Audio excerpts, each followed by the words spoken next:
amalecitas no atacaron a los más fuertes, sino que fueron detrás de los que iban al último en la caravana, a los más débiles, a los más flacos, a los más cansados, a los más agobiados, a los ancianos, a las mujeres, a los niños, muchos de ellos que no se podían ni siquiera defender. Dice que los amalecitas atacaron la retaguardia de esa caravana y desbarataron, o sea que produjeron mucho daño cuando atacaron esa caravana. Las desbarataron, la echaron abajo, la demolieron significa. Todo lo que era esa caravana, la estructura, la forma y la manera como Moisés guiaba al pueblo de Israel, hermano, no era el lote como salimos nosotros a predicar en la calle. Todo va ordenadito. Nos salimos a predicar a la calle, hermano, y cada uno camina por la vereda, otro camina por la otra vereda, otro se va por la sombra, otro se va por la mitad de la calle. No, cuando nosotros salimos a predicar a la calle, todo lo hacemos lo más ordenado posible. El primero que va adelante con el instrumento musical, hasta el último, hermano, que va atrás. Caminamos, hermanos, en orden, cruzamos las calles ordenadamente. Tenemos hermanos que nos colaboran en las filas. Bueno, la caravana con Moisés caminando en el desierto también era ordenada, también era estratégica. Y aquí vemos, hermanos, ya un ejemplo, que los primeros que van caminando con Moisés, Aarón y Josué, hermanos, son los más fuertes, son los que más que soportan, son los que enfrentan, hermanos, las primeras situaciones que la vida se les presenta. Y al final de la caravana no eran los más fuertes. Al final de la caravana eran los más débiles, los más flacos, hombres, mujeres, ancianos y enfermos posiblemente. Y Amalek, esta tribu de nómadas, esta tribu de bandidos, dice que atacó a Israel, saliendo Israel de Egipto. ¿Qué pasa con esto? No olvidemos, hermano, y recordemos que el pueblo de Israel estuvo 400 años siendo esclavo en Egipto. Y hermanos, y el único que conocía el desierto era Moisés. ¿Por qué era Moisés? Porque Moisés a los 40 años, hermano, huye de Egipto, las razones las conocemos, y termina finalmente, hermanos, casándose con una de las mujeres también nómadas de ese lugar. Incluso conocemos el nombre del suegro de Moisés, que se llamaba Yetro, que eran incluso adoradores de dioses paganos. Y Moisés estaba casado con una de sus hijas. Saben que existe Dios. Solo de oídas saben que hay un Dios en los cielos. Solo de oídas saben que hay un Cristo, hermanos, que murió en el Calvario de la cruz. Solo de oídas. Y Moisés, solo de oídas. ¿Cuándo Moisés conoce a Dios? Cuando, hermanos, Moisés se da cuenta que en el monte de Horeb había una zarza que ardía y la zarza no se consumía. Esa es la experiencia que marca el comienzo y el inicio de la experiencia personal que Moisés tiene con Dios. Y esa es la experiencia personal que todos nosotros debemos tener con Dios en la vida. Todos nosotros fuimos en algún momento de nuestra vida marcados por una experiencia personal con Dios. Cada uno tiene, o la mayoría tiene, un testimonio de haber conocido personalmente el poder de Dios, el amor de Dios, la realidad de Dios, la revelación de Dios. No creemos solamente por creer, ni servimos solamente por oídas, sino porque tenemos la experiencia personal de haber conocido a Dios en forma personal. Eso marca la vida de ustedes, eso marca mi vida y la marcó en los días de Moisés. Por lo tanto, Moisés era el único que conocía el terreno y que había vivido una experiencia de haber conocido realmente a Dios.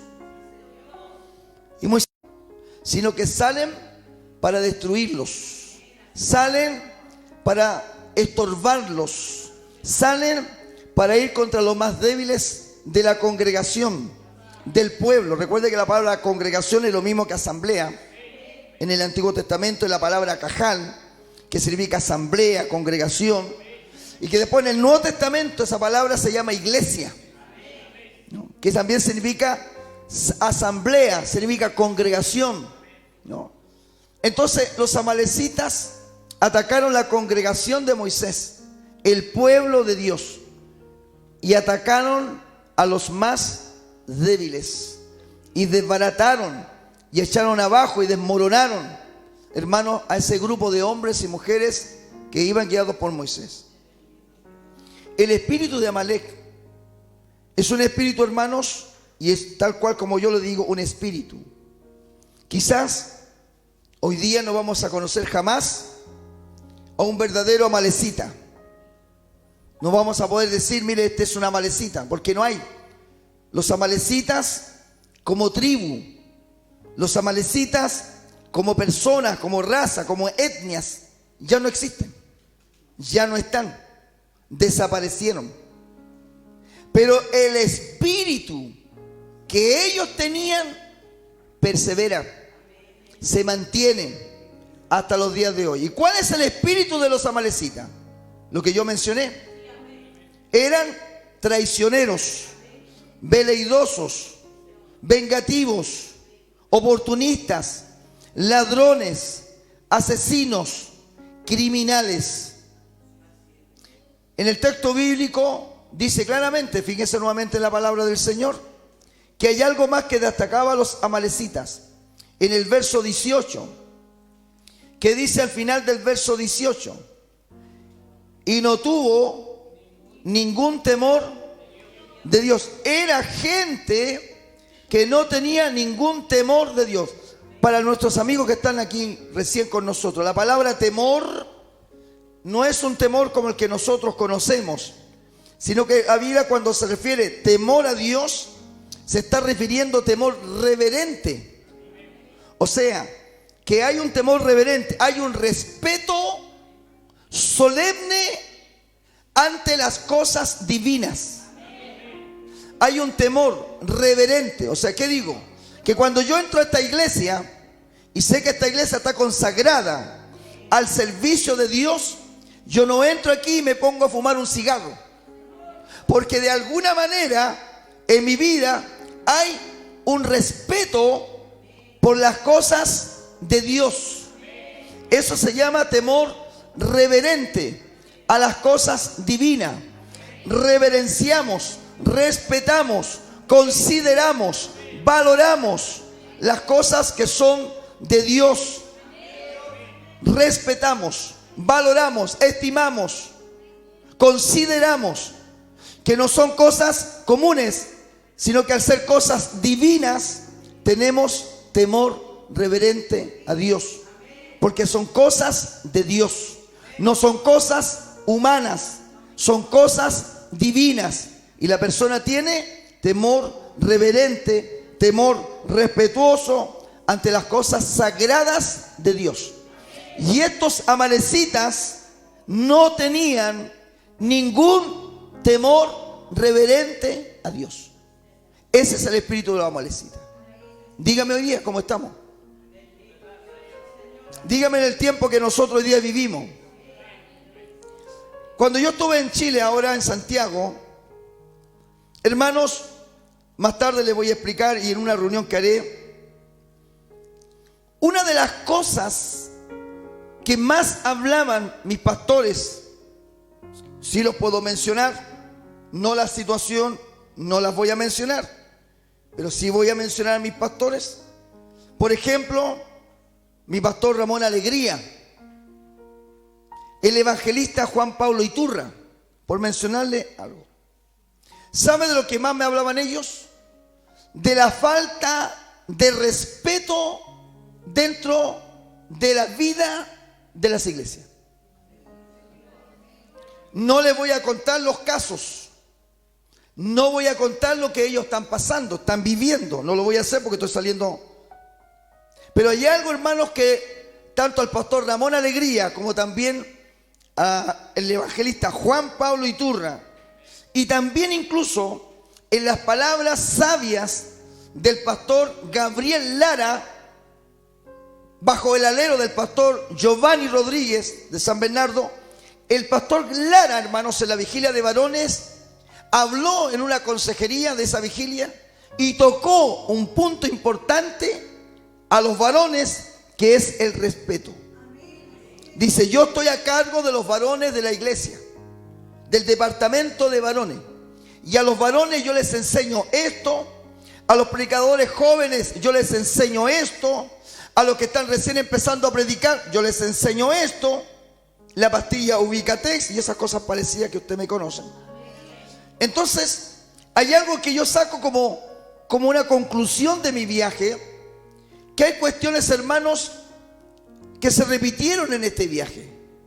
Hay cosas que me tocó escuchar a un pastor, que después visité a otro pastor, que después estuve en una vigilia y hoy a otro pastor, y las cosas constantes que yo he escuchado en este viaje son la palabra falta de respeto.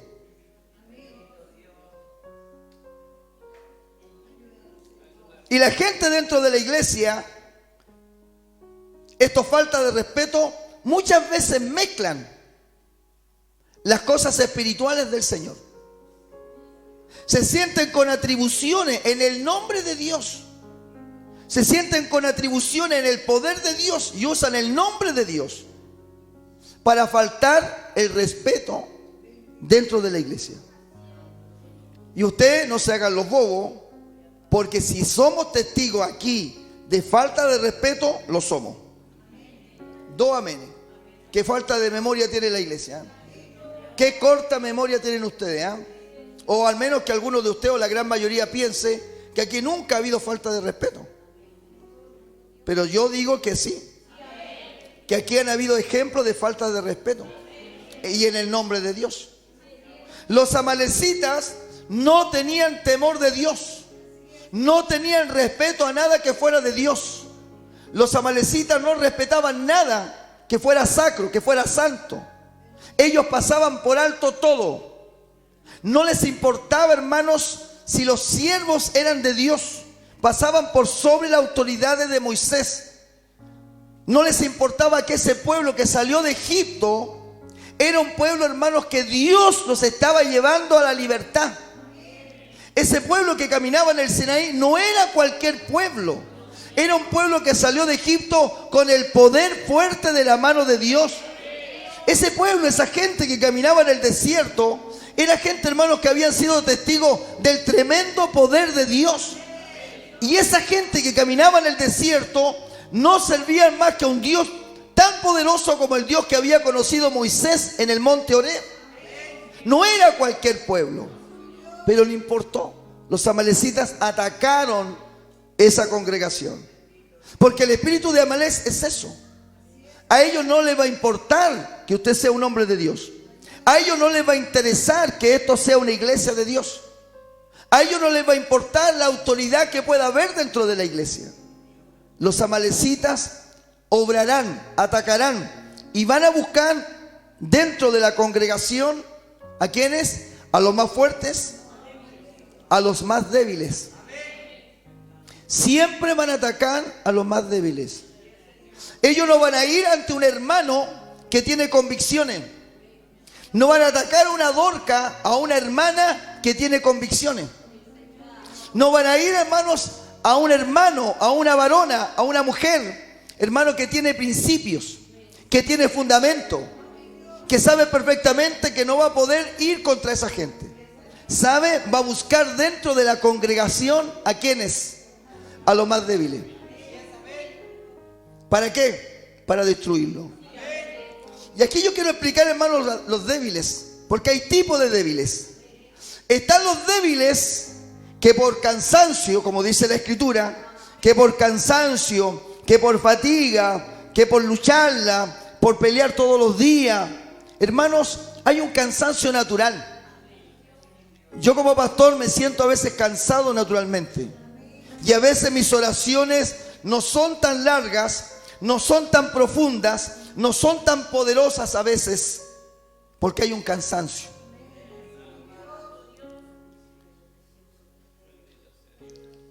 Pero es propio del trabajo. Un cansancio natural.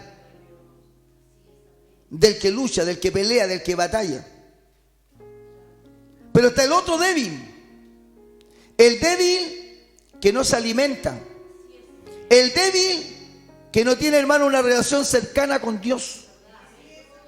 La débil que no tiene una relación cercana con Dios. Los débiles. Entonces, en ese aspecto, hermanos, hay dos tipos de débiles.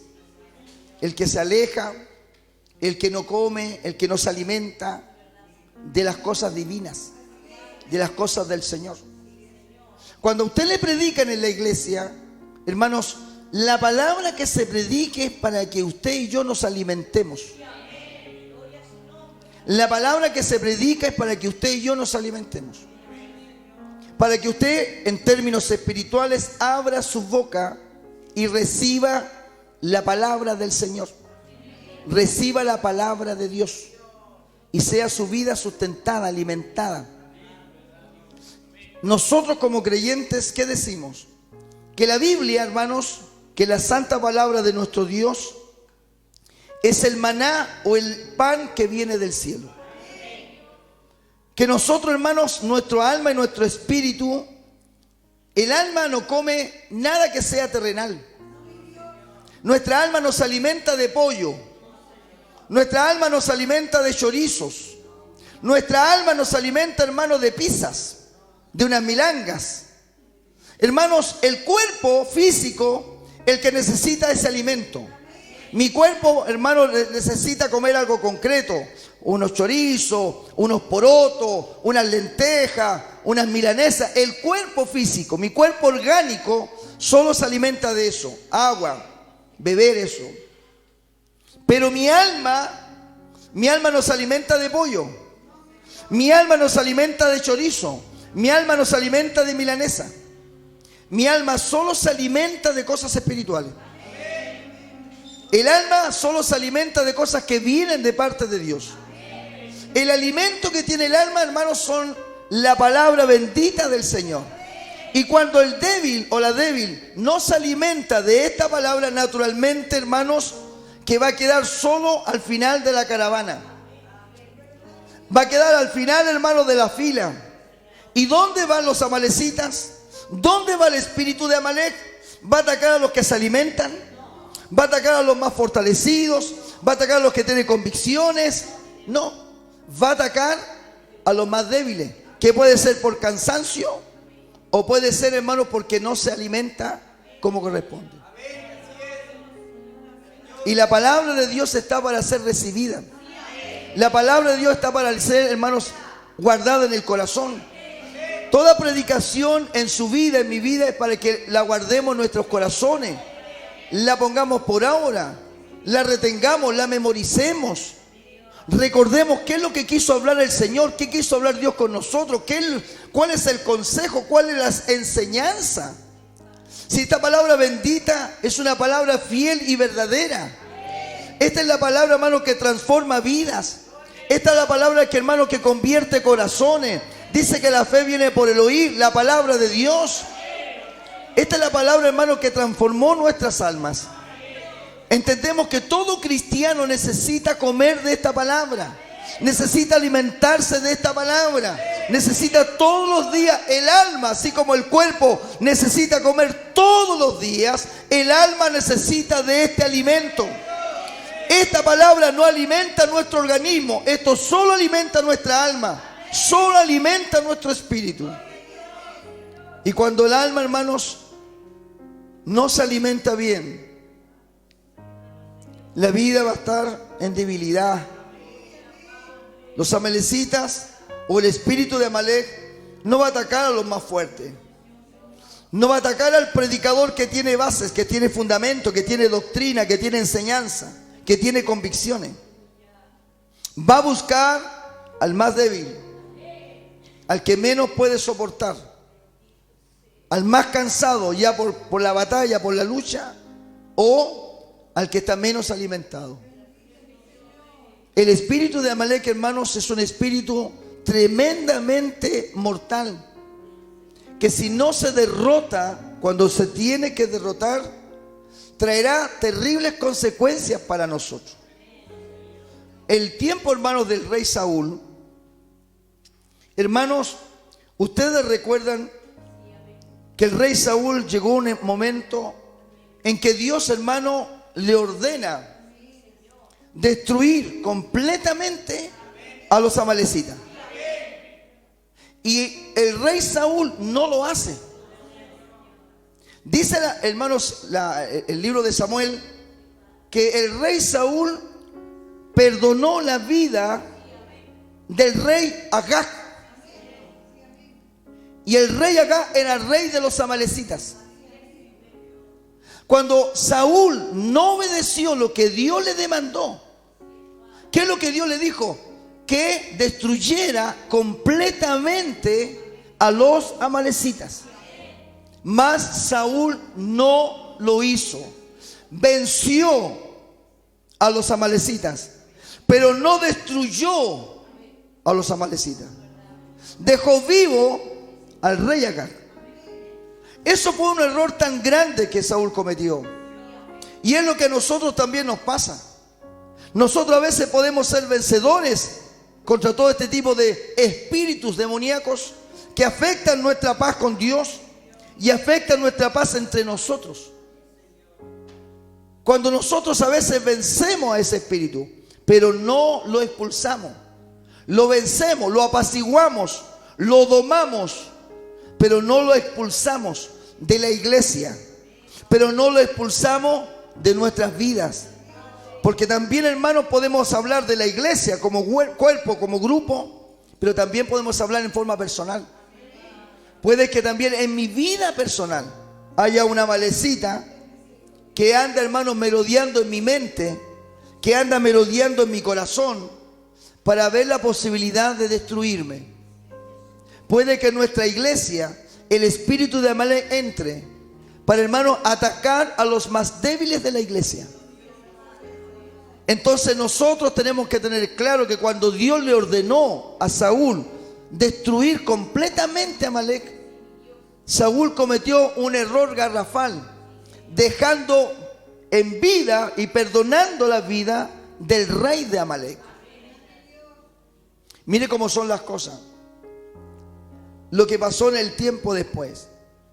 El rey Saúl, hermanos, se turbó a tal forma.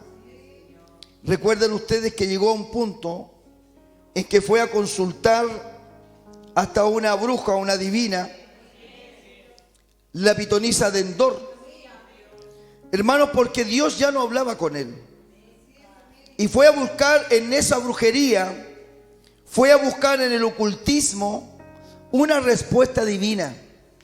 ¿Cómo sería, hermanos, de confundida la mente del rey Saúl? ¿A dónde fue, hermanos, y a dónde se puede llegar? ¿Sabe usted, hermanos, que hay formas y maneras? Estamos leyendo un libro que la maldad tiene distintas caras. Que, hermanos, la confusión, la turbación también tiene distintas formas y maneras. Se disfraza de razones la turbación. Le explico. Se disfraza de razones. La gente, hermanos, que llega a confundir su mente y a turbarse, como decimos nosotros, a veces expone razones.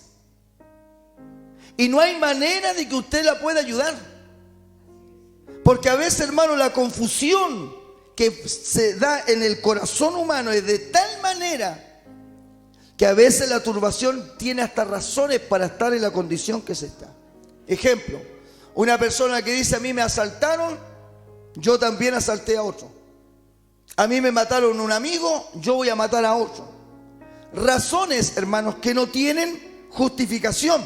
Pero para la persona que entre a ese estado mental de decir: a mí me robaron, voy a robar, me quemaron mi casa, quemaré la otra. Hermano, es tanto el punto de turbación que es muy difícil a veces sacar a esa gente de esa condición y decirle: no, hombre, esto no es así, la vida no es así, tú no puedes hacer eso, no puedes tener justicia propia, deja que la justicia, deja que la ley, deja que Dios. No, es tanta la turbación. Cuando usted va a la cárcel Nosotros, por si acaso, José, tuvimos 3 años trabajando en cárceles acá en Roca. 3 años seguidos. Con teología, con estudios. Vimos cosas tremendas, milagros tremendos. De gente que el Espíritu Santo los sacó de allá al fondo del muro, los trajo de rodillas hasta acá. Por el poder de... llorando. Tipos malos, hermanos, malos. 20 años presos. Malos. Su testimonio terrible, con crímenes por medio, asesinatos por medio. Nos tocó a veces nosotros ver en la cárcel un tremendo poder de Dios.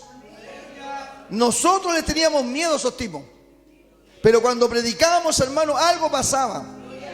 Hermano, el poder de Dios se manifestaba de tal manera, hermano, que los más malos que estaban ahí, de pronto llegaban como niños llorando de rodillas ante Dios. Pero hermano, eso solamente por misericordia del Señor. Pero tú, antes de eso, ellos tenían razones. Ellos tenían su propia filosofía de vida. Ellos tenían sus propias autoconvicciones. La ley del aniñado, la ley del valiente, la ley de esto otro, la ley de acá, los códigos de aquí, que la ley de esto otro, ojo por ojo, diente por diente. ¿Quién va a poder pelear con un pensamiento así? ¿Quién va a cambiar una mente de esa manera? Uno dice, no, esto está loco, no, esto está reventado, no, estos tipos están locos. Claro que están mal, claro que están mal. Una mujer, hermanos, que mató a su esposo con ácido de batería. Ahí estaban. Y tienen razones. Y tienen sus razones. Y tienen su cuento y tienen su historia. ¿Quién los saca? ¿Quién los hace cambiar? Dice, no, tan mal, viejo, ¿cómo se te ocurre? Hay tantas otras formas de solucionar los problemas. ¿Cómo hiciste eso? No se puede. Porque los que están en esas condiciones, o sea, esto está loco. Uno piensa en la prensa, mujer mata a su esposo con ácido de batería. ¿Qué dice la prensa? La sociedad. La gente está mal. La gente está loca. La gente está perdiendo los cabales. ¿Cómo se le ocurre un crimen? Mujer que mata al marido, lo corta en 4 partes, lo entra en una olla, se lo cose vivo en una olla. Esto está loco, esto está mal, está reventado. Pero tú conversas con ellos y tienen sus razones. Porque la turbación, la confusión, también tiene razones. Y los espíritus de Amalek llegan al corazón de la iglesia. Y la gente hace locuras pensando que está haciendo lo correcto. Porque han perdido el juicio. Han perdido la sensatez. Lo que dice la Biblia, la sobriedad.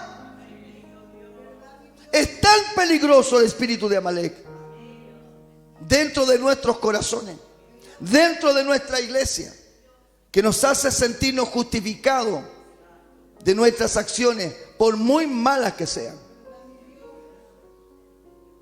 Pero ante Dios, ¿serán valideras el día de nuestra muerte?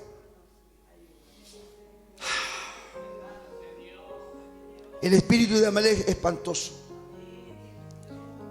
¿Y por qué hablo de esto? Porque Saúl llegó a tal punto de turbación que buscó solución en una bruja. Buscó solución en la hechicería. Buscó solución en el ocultismo. ¿Cómo sería el estado de Saúl? ¿A qué punto podía llegar? Yo no había una luz en su mente que le diera algo de razón. Se llega a un punto tan lamentable que ya no hay una luz para entrar en razón. No la hay. Y dice que bajo esas condiciones el rey Saúl, con esa turbación a ese grado, se tiene que enfrentar con los filisteos. Y la batalla, hermano, fue de tal forma, tan sangrienta, que los filisteos fueron avanzando en el campo de batalla contra Saúl. Acorralaron a Saúl en el monte Gilboa. Mataron a sus hijos en la batalla. Y aquí viene algo interesante, que ustedes no se imaginan. La batalla era contra los filisteos. ¿Se acuerda de Goliat? Contra los filisteos, enemigos permanentes del pueblo de Israel. Y cuando estaba, hermanos, arreciando la batalla contra el ejército del rey Saúl, Saúl, hermanos, se sienta acorralado en el monte Gilboa. Y ve a un joven que andaba merodeando por ahí, mire usted. Y ve a un muchacho. Y le dice, vení. Y el muchacho se acerca. Y el rey Saúl le dice, mátame. Pasa la espada y atraviésame, antes que yo caiga en manos de mis enemigos, porque ellos no van a tener misericordia de mí. Quítame la vida. Y el joven que andaba ahí le quita la vida al rey Saúl, lo mata. Después toma la corona del rey, un brazalete del rey, y va y huye y encuentra a David con su ejército. Y David, hermano, ve que el muchacho viene con la corona del rey Saúl y lo interroga y le pregunta, ¿y tú? ¿De dónde vienes? Y el joven le dice, vengo de haber estado, andaba por ahí, mira tú, andaba por ahí y me encontré con el rey Saúl. Y el rey Saúl me pidió que le matara y lo maté. Porque yo sabía, dice el muchacho, que después de esa caída, él, el rey Saúl, nunca más se levantaría. Vamos al texto bíblico.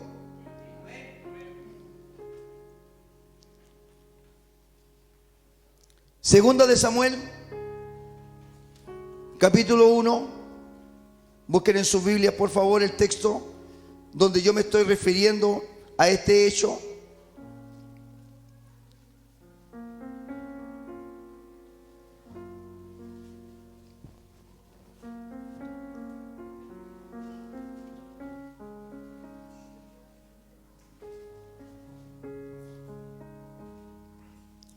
Segunda de Samuel, capítulo 1.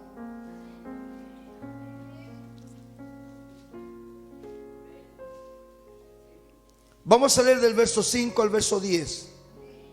Y vamos a leer en la escritura lo que acabo, hermanos, de decirle. Lo que el pastor les acaba de enseñar, lo vamos a ver en las Sagradas Escrituras. Leámoslo y dice, verso 5. Dijo David, aquel joven que le daba las nuevas, ¿cómo sabes que han muerto Saúl y Jonatán su hijo? El joven que le daba las nuevas respondió, casualmente, escucha eso, casualmente, mire qué casual, casualmente vine al monte de Gilboa y hallé a Saúl que se apoyaba sobre su lanza y venían tras él carros y gente de a caballo. Y mirando él hacia atrás, me vio y me llamó y yo dije, heme aquí. Y me preguntó, ¿quién eres tú? Y yo le respondí,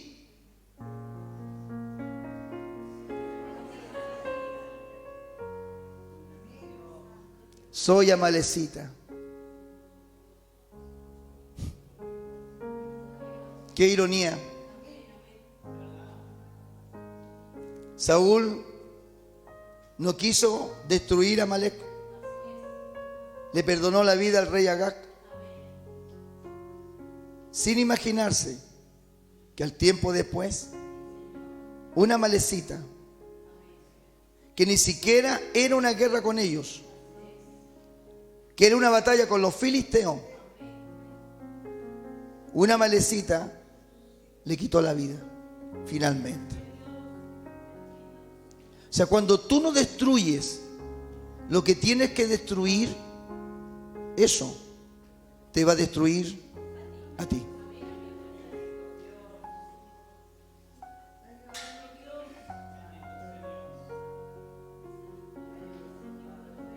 Llamémoslo a nivel de iglesia. Si nosotros, hermanos, no nos unimos para luchar contra este espíritu que se ha manifestado durante estos años en este lugar, con falta de respeto, falta de temor reverente a las cosas de Dios,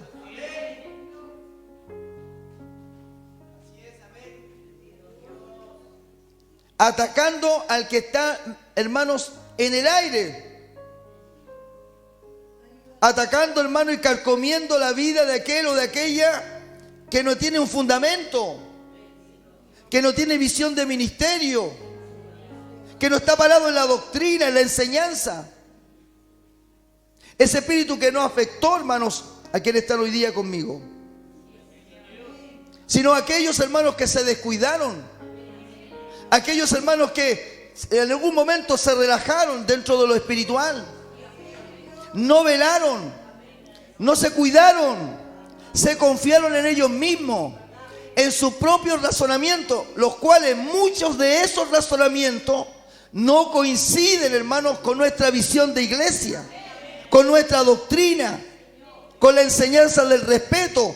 Amalek es un espíritu de insujeción. No tiene respeto por autoridad, no tiene respeto o temor de Dios. Es un espíritu de insujeción. Arrastra a la congregación a la división. Si tiene que tomar gente y llevárselo y sacarlos de la iglesia, lo hará. Fíjate en una oportunidad que pasó con David. Cuando David, el rey David, acercándose al pueblo de Siclag, dice que encontró al pueblo totalmente devastado, había sido arrasado, todo el pueblo había sido quemado, las mujeres y ancianos y niños, todos habían sido llevados por los amalecitas. David dice que lloró, los hombres lloraron a grito. Y David, hermanos, reúne a su ejército de 600 soldados, dice la Biblia, y encuentra que 200 están muy cansados y los deja en Siclag. Y con los 400 que estaban en condiciones de dar batalla, hermanos, se prepara a seguir a los amalecitas.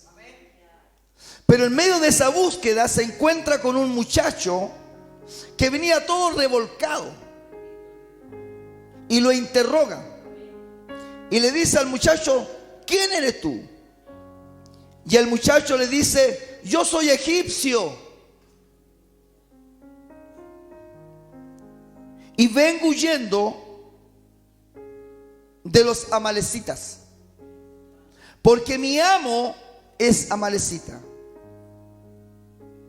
y ellos me llevaban a mí a pelear batallas por ellos, me obligaban a pelear batallas por ellos. Yo te pido, le dice el muchacho egipcio a David, yo te pido que tú perdones mi vida. Y David le dice: decime dónde están. Y el joven egipcio le indica el camino, lo cual David los encuentra bebiendo, tomando, riendo, burlándose, y ataca el campamento de los amalecitas y los destruye. Hermanos, los amalecitas estaban mofando de las desgracias ajenas. Estaban bebiendo, tomando, riendo del dolor de los demás. Aquí hay dos lecciones. Una, esta que te estoy diciendo. El espíritu de Amalek siempre va a buscar la manera de burlarse y reírse de las desgracias de las demás personas. Segundo, como el caso del joven egipcio, siempre va a mandar gente al frente metiéndolas en problemas. Mandaban al egipcio a pelear batallas obligado. Los amalecitas obligaban a otra gente a meterse en problemas. Hermano, pon atención a esta forma. Porque muchas veces tú y yo hemos estado en problemas que nadie nos ha llamado.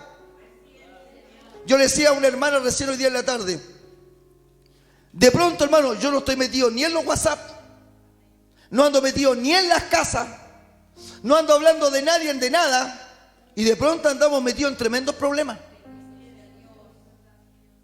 El espíritu de Amalek usa las vidas y las mete en problemas, los obliga a andar metiéndose en cosas que la gente no tiene nada que hacer. Tú tienes que saber reconocer cuando tienes a tu alrededor a alguien que tiene un espíritu de amalecita, alguien que te dice algo al oído, alguien que te escribe algo por WhatsApp, algo que te manda una información en interno por Facebook. Tú tienes que saber qué cosa puedes, hermanos, realmente hacer o no hacer, hablar o no hablar, repetir o no repetir. Hay cuestiones que de pronto tú no tienes que meterte en esas situaciones. Hay cuestiones que la gente te lleva, te mete, te induce, te influye. Y después que tú te metes en los problemas, ellos no están. El espíritu de Amalek, usando la vida del pobre egipcio. El vino, el alcohol, la risa, la fiesta, por las desgracias ajenas, habían quemado todo un pueblo. Y tenían prisioneros a las mujeres, ancianos y niños.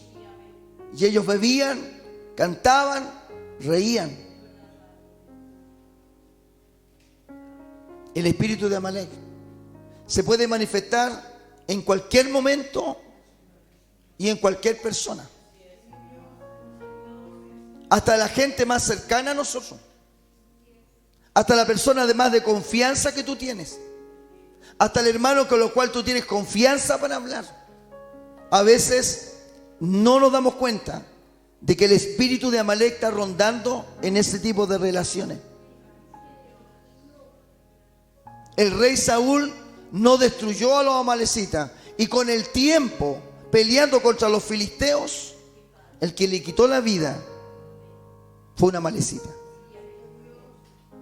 Y acá hay algo también que tienes que observar. El muchacho le dice a David, y le maté, porque yo sabía que después de esa caída no se iba a levantar. Vamos al texto bíblico. El verso 10 del capítulo 1 de segunda de Samuel. ¿Estamos ahí? Verso 10. ¿Qué dice? Yo entonces me puse sobre él y le maté, porque sabía que no podía vivir después de su caída. Amén. Fíjate tú. El espíritu de Amalek no fue para restaurar la vida de Saúl. El espíritu de Amalek no fue para hablarle una palabra en esos momentos a Saúl. Dice, yo lo maté, porque después de su caída yo sabía que no se iba a levantar. ¿Te das cuenta tú el nivel de maldad?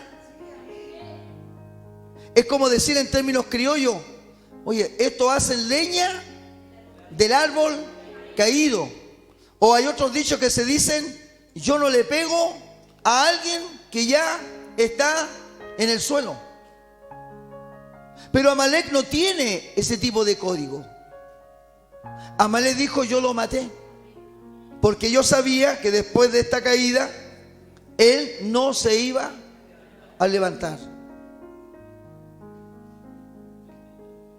¿Cuántas veces, hermano, la gente no se puede levantar? Porque alrededor tiene gente con el espíritu de Amalek. No, todos estamos propensos a equivocarnos, ¿o no? O sea, la buena mano Bertita dice amén. Usted nunca se ha equivocado. Todos, hermanos, estamos expuestos a equivocarnos. ¿Alguien de ustedes conoce lo que es el fracaso? Yo levanto mi mano. Yo conozco el fracaso. No es grato fracasar. Porque cuando tú fracasas, no hay muchos amigos alrededor tuyo. Cuando tú fracasas, nadie va a golpear la puerta de tu casa. Cuando tú fracasas, no hay nadie que, hermano, te eche una mano porque eres un fracasado. Nadie quiere juntarse contigo. Los amigos se van. La familia te deja porque eres fracasado. Pero hay un Dios en su gran misericordia que podemos decir que a pesar que muchas veces hemos fracasado y en el suelo hemos estado, quiero dar testimonio de que hay un Dios que tiene poder para dar oportunidad a aquel que ha caído, que tiene oportunidad para levantar a aquel que está en el suelo.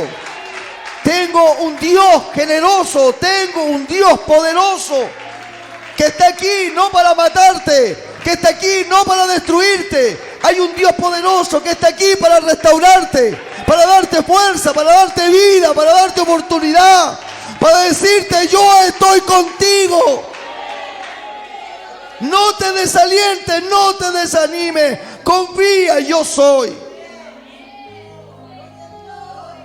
Ese es el Dios que yo conozco. Y no hay nada más hermoso que encontrarse con gente que tenga este Dios en el corazón. No hay nada más maravilloso que encontrarte con personas que tienen a Dios en su vida. Porque de la boca de esa gente va a salir palabra de esperanza. No hay nada mejor que estar con gente que tiene a Dios en su corazón. Porque va a ser siempre esa persona que te va a decir: no pierda la esperanza, mi amigo. No pierda la fe, mi amiga. La fe es lo último que se pierde, mi amigo. Porque esa gente tiene a Dios. Pero una malecita no te va a decir eso. Te va a ver que estás ahí. Va a terminar con tu vida. Te va a dar el remate final. Y va a decir: a este lo voy a destruir. Y de aquí no se va a parar más. Y esta mujer no se para más. Y este hombre no se para más. Y este joven no se para más.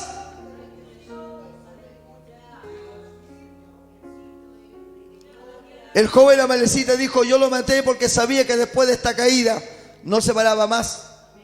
¿Que acaso él es Dios? ¿Qué sabía él? Ciertamente que Saúl, turbado, confundido, desobediente, apartado de Dios, naturalmente, hermanos, que nada bueno se puede esperar así. Pero no le toca al hombre decidir eso. No le toca a la mujer, no le toca al pastor decidir eso. Usted puede estar muy mal, yo puedo estar muy mal, pero la última palabra no es suya. La última palabra no es suya. La última palabra no es mía. Esas son cosas que están solamente en la autoridad y en la facultad de Dios. Es Dios el que da vista a los ciegos. Es Dios el que limpia leprosos. Es el Dios que levanta paralíticos. Es el Dios que resucita a los muertos. La palabra la tiene Dios. La última palabra la tiene Dios. Es el que firma, es el que decreta, es el que decide, es el que ordena desde los cielos. Lo que es imposible para el hombre es posible para Dios. ¿Cuántos dan una ofrenda de aplauso al que vive para siempre? Dígale que para Él, dígale que para Él, dígale que para Él. Dígale: bendito sea el Cristo de la gloria. Que tengo un Dios vivo, que tengo un Dios de misericordia, que tengo un Dios de poder,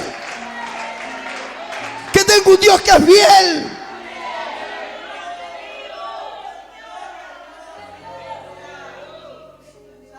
El hijo pródigo no estaba fracasado. El hijo pródigo estaba en desobediencia. El hijo pródigo no llegó a comer, hermano, entre medio de los cerdos, hasta que un día se arrepintió y con esperanza volvió a la casa de su padre. Y cuando llegó a la casa de su padre, hermano, recibió por misericordia el abrazo del padre. Lo lavó, lo limpió, le puso ropa limpia, le puso calzado en sus pies, un anillo en su mano. Y la malecita dijo de este Saúl, está perdido como el diablo, pobre Saúl, lo voy a matar. Otro hombre, hermanos, con el espíritu de David. Imagínense que David se hubiera encontrado con el rey Saúl pidiendo que lo matara. ¿Usted cree que David lo hubiera hecho? No. Lo que David hubiera hecho era defender al rey de los filisteos. Lo que David hubiera hecho, hubiera buscado la forma de tomar al rey y sacarlo del campo de la batalla y librar su alma. Eso es lo que hacen los hombres de Dios. Eso es lo que hacen las mujeres de Dios. Cuando ven a alguien caído, no los pateamos en el suelo. De aquí, de este altar, ha habido mucha palabra para todos ustedes. Nadie puede decir que sentándose en una banca, en una silla, nunca ha escuchado una palabra de esperanza, una palabra de advertencia, una palabra de ánimo, una palabra de enseñanza, una palabra de sabiduría. Todos los que se han sentado en esta iglesia jamás pueden decir que no han escuchado una palabra.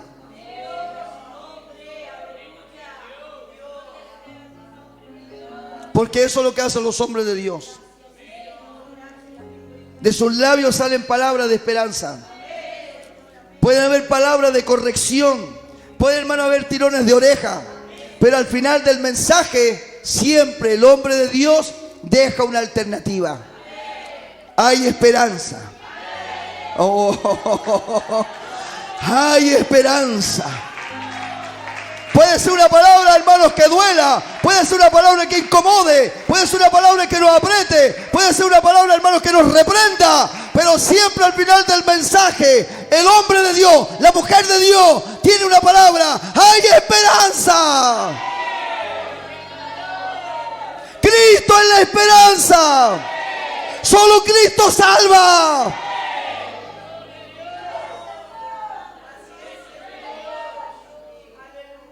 Hay que clamar en la iglesia. Ha sido un año difícil. Un año donde el espíritu de Amalek ha rodeado, hermano, y ha rondado a través de nuestras iglesias. Ha rondado en nuestros corazones. Y se va a llevar de la iglesia a los más débiles.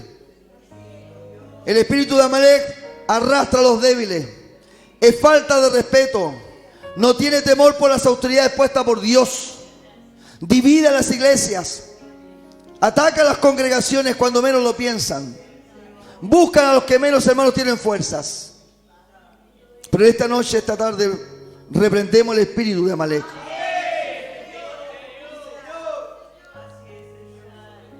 Y la iglesia tiene que mantenerse unida. Porque cuando un cordel, dos cordeles, hermanos, se entrelazan y un tercero lo hace, no hay manera de cortarlo. ¿Cuánto decimos amén? No hay manera de cortarlo. La iglesia tiene que mantenerse unida.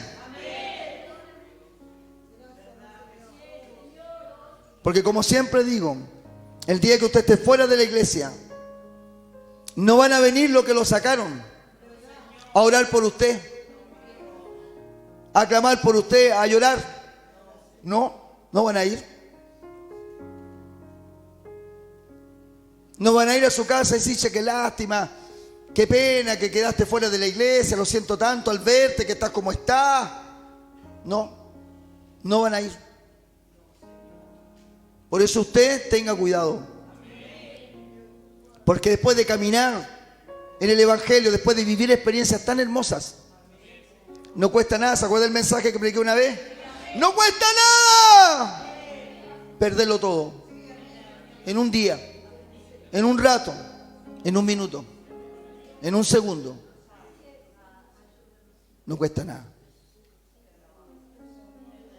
El espíritu de Amalek es un espíritu terrible, lo cual Dios le ordenó al pueblo de Israel destruir.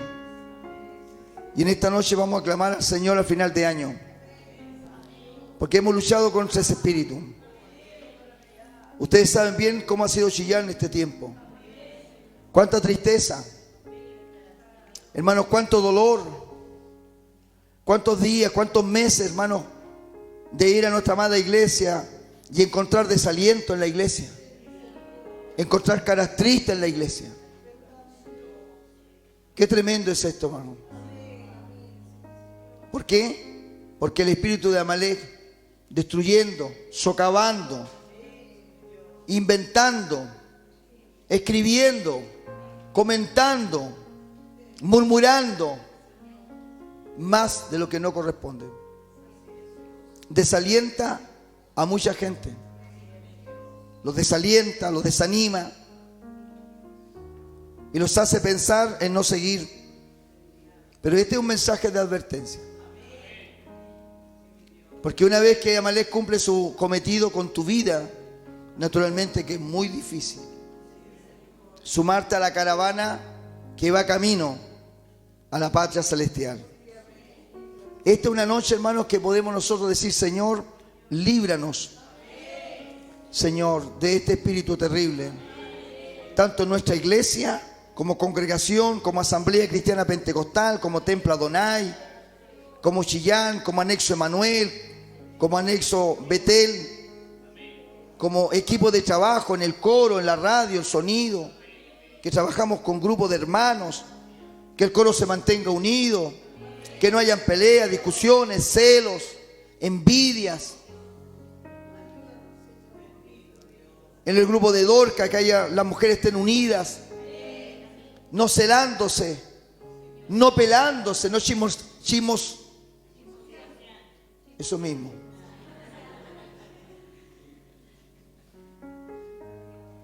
Sino que se mantengan en unidad. Los varones, el respeto de los predicadores el uno con el otro, no tratando de hermano de ser mejor que el otro, opacando al otro, diciendo tonteras, hablando cuestiones de acá. No permitamos ese espíritu. La unidad de la iglesia es la más poderosa que la iglesia puede tener. Una vez vi a un soldado romano que tenían estrategia para cuidarse, defenderse, apoyarse. Y dice, cuando los ejércitos, hermanos, atacaban a las legiones romanas, dice que ellos hacían una formación de tal manera que se juntaban unos con otros y ponían escudos al frente y ponían escudos sobre sus cabezas. Hermano, y era muy difícil destruirlos en esa unidad. La iglesia tiene un escudo mucho más poderoso. Se llama la sangre de Jesucristo. Y la sangre de Cristo, hermano, es la que marca los límites hasta donde estos demonios pueden llegar a operar dentro de la iglesia. Mientras usted no le dé ocasión al enemigo, mientras usted no le dé lugar, usted va a ser un hombre victorioso, una mujer victoriosa. Este último mensaje del año 2024, el pastor le invita a la iglesia a cuidarse, porque el diablo no duerme. Dios no duerme, el diablo tampoco duerme, Satanás no duerme. La Biblia dice que anda como león rugiente, dispuesto a devorar a cualquiera que pille. Pero también tengo un Dios que no duerme. Tengo un Dios que vela de día y de noche.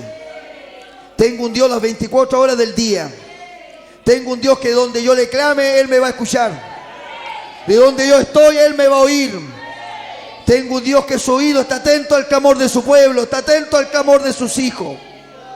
Usemos las herramientas que Dios nos ha dado para vencer estos espíritus que traen división, que traen pobreza, que traen muerte, que atacan a los más débiles, a los más flacos, a los que están cansados, como aquellos que no se alimentan.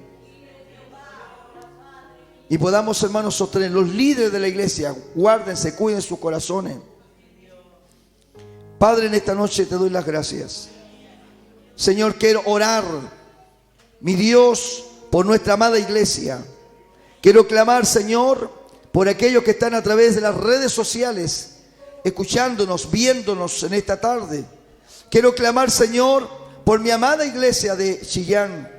Quiero orar por mis hermanos. Quiero orar por mi familia que está ahí en Chillán. Quiero clamar al Señor. Quiero clamarte a ti, mi Dios. quiero rogarte y suplicarte, Señor, que mantengan la unidad de la iglesia en Chillán, Señor. Que nos sigas guardando y protegiendo y sosteniendo en esa obra a la distancia. Señor, quiero orar por el anexo Emanuel. Quiero orar por el anexo Betel. Quiero orar, Señor, por el equipo de trabajo de la radio Dunamis, Señales del Fin. Quiero orar, Señor, por el departamento de coro. Quiero orar por el departamento de sonido. Quiero orar por el departamento de portero. Quiero orar por el departamento de Dorcas. Quiero orar por toda nuestra escuela dominical. Señor, la clase de varones, la clase de niños, la clase de mujeres, amado Dios. Quiero orar por estas vidas que nos acompañan en esta noche. Quiero orar, Dios mío, por estos matrimonios que hoy nos acompañan en este servicio.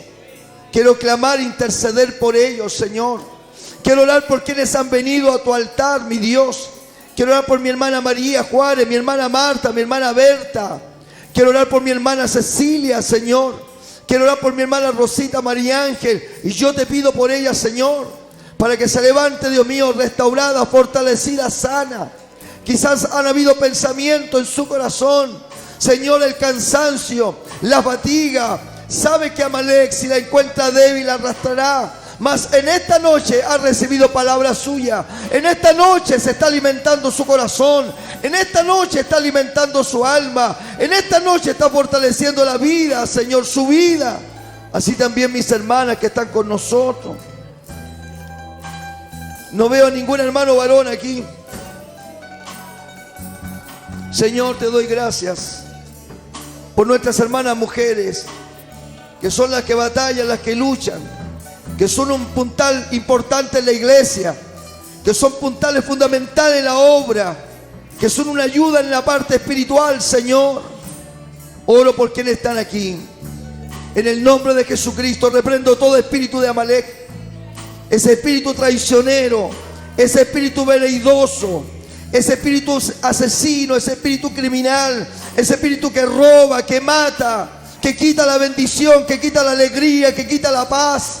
Ese que va sobre los débiles, Señor, y los ataca en la retaguardia. Señor, los reprendo en el nombre de Jesucristo. Los reprendo por el poder de nuestro Señor. Cantamos.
Con todo tu corazón.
Bendito el nombre de nuestro Dios.